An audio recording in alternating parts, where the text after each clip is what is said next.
না কোশ্চেন করো ভাই, আমি মাথা করুন একটু। মুসা কোথায়? মুসা আসছে? বহুত যুদ্ধের নায়কেরা সব না। না কোশ্চেন করুন, কার কি কোশ্চেন আছে, তারপরে আমি আবার এদের বিদায় নেব।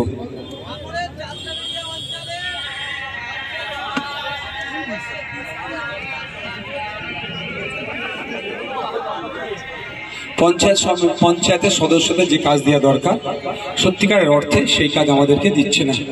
কিন্তু আমাদের লড়াইটা তো আর একদিনের নয়। সে ভাই আমার হয়তো লোড নিতে পারেনি, আর হয়তো তাকে ভয় দেখিয়েছে, মিথ্যা কেসে অনেক ভয় দেখায়, সেই জন্য হয়তো চলে গিয়েছে। তবে একটা কথা, আমি কেউ কোথায় যাবে কাউকে তো আটকে রাখতে পারি না। তবে এটাই আমার তার কাছে অনুরোধ, আপনার সদস্যপদটা আপনি আইএসএফ থেকে হয়ে লড়াই করে পেয়েছিলেন, আপনি যে সম্মান পেয়েছেন সদস্য হিসাবে, তাকে যে মনোনীত হয়েছেন মানুষের ম্যান্ডেট নিয়ে, সে মানুষের ম্যান্ডেটকে সম্মান জানিয়ে আপনি আপনার পদত্যাগ করে নতুন করে তৃণমূল কংগ্রেসের হয়ে লড়াই করুন। মানুষ যদি আপনাকে চায় আপনি আবার অঞ্চলের মধ্যে যাবেন। তবে একটা কথা, এক মাঘে শীত যায় না। আজকে আমাদের দুরবস্থা, আজকে আমাদের যারা ভালোবাসার মানুষেরা আমাদের পাশে দাঁড়িয়েছে, নিশ্চিতভাবে আমাদের ভরসা আগামীকাল আমাদের জন্য একটা সুষ্ঠু সমাজ ব্যবস্থা আসছে। সেই দিনে আমরা যারা অন্যায় করছে আজকে দিনে দাঁড়িয়ে আইনের অপব্যবহার করছে, তাদের বিরুদ্ধে আইনত ব্যবস্থা নেওয়ার জন্য মানসিক প্রস্তুতি আমরা এখন নিয়ে রেখেছি। বলছি বাইবেল গীতা কোরআন শেষ হয়ে যাবে, তবুও মুখ্যমন্ত্রীর ক্ষমতা শেষ হবে না, এই বিষয়ে কি বলবেন? হ্যাঁ, যে অবাঞ্ছিত মন্তব্য করেছে বাইবেল গীতা কোরআন শরীফ সম্পর্কে যেভাবে মন্তব্য করেছে মমতা ব্যানার্জি, মন্তব্যকে ধিক্কার নিন্দা জানাচ্ছি।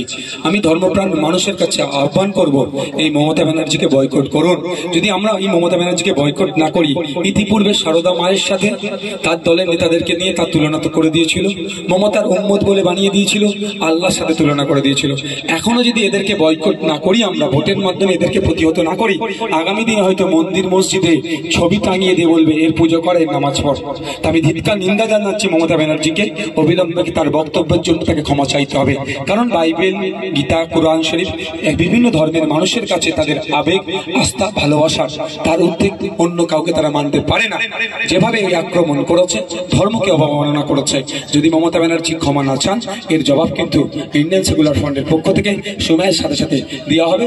আমি অনুরোধ করবো মিডিয়ার মাধ্যমে সাধারণ মানুষের কাছে যে আপনারা এর বিরুদ্ধে এই মমতা ব্যানার্জিকে বা তার দলকে বয়কট করুন। গত 2 দিন আগে আইএসএফ এর প্রোগ্রাম বানচাল করা হলো, তারপরই পাল্টা আপনার নামেই কেস হলো, আপনি কি বলবেন? দেখুন, বিরোধী দল করতে এসেছি, কেস মামলা হবে, ওই কেস মামলার ভয়ে আমি ঘরে ঢুকে পড়বো না। দেখুন, ব্যাপারটা হচ্ছে তৃণমূলের হয়ে যে পুলিশগুলো এখন ভাবছে চাটুকারিতা করবে, তাদের উদ্দেশ্যে আমার বার্তা, নওশাদ সিদ্দিকীর কোথায় কার সাথে উঠা বসা হয়তো সঠিক তারাও জানে না।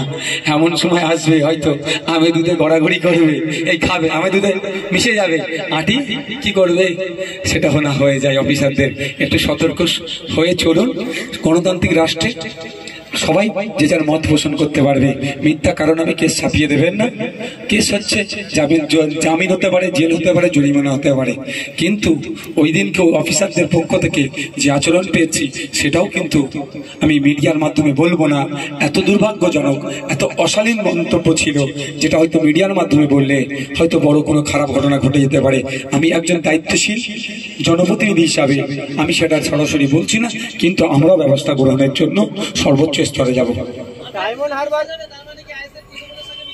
না। এটা আপনি আইএসএফ তৃণমূল ভাবছেন কেন?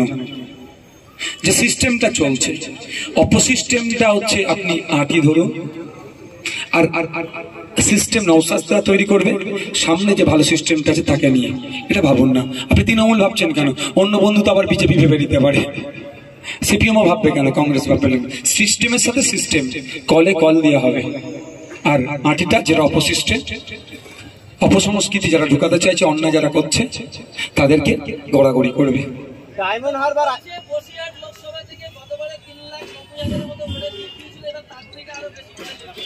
মানসিক শান্তি তারা বলে নিচ্ছে, কিছু কর্মীকে উজ্জীবিত করার চেষ্টা করছে। এখানে বারাসাত, ওখানে বসিরহাট। 4 তারিখে যখন গণনা হবে, শান্তিপূর্ণ ইলেকশন হলে ওই গুন্ডামস্তান দিয়ে ভোট চুরি করলে ভাই 4 লাখ কেন 14 লাখ ওরা সব ভোটে জিতে যাবে, বিরোধীরা ভোটই পাবে না যদি গুন্ডামি মস্তানি করে। যদি একদম মানুষকে ভোটাভুটি ভোটদানের পূর্ণ স্বাধীনতা পাই, সে সুযোগ পাই। এখানে আছেন বসিরহাট, ওখানে আছে, এখানে আছে, সরি এখানে আছে বারাসাত, ওখানে আছে বসিরহাট। এই তখন গণনা হবে, দেখবেন আপনারা যে ইন্ডিয়ান সেকুলার ফ্রন্ট যেগুলো সিটে এগিয়ে আছে সেই সিটের লিস্টে এই দুটো টপ লিস্টেও আছে। বুঝতে পেরেছেন? ঠিক আছে, ভালো জিনিস। রাতের অন্ধকারে পতাকাগুলো ছেড়ে দিচ্ছে কেন, ব্যানারগুলো ছেড়ে দিচ্ছে না কেন? এমনি আমাদের টাকা পয়সা কম, ব্যানার কম ছাপিয়েছি আমরা, সেই 2-4টে যা ব্যানার ছাপিয়েছি সেটাও ছিঁড়ে ফেলে দিচ্ছে।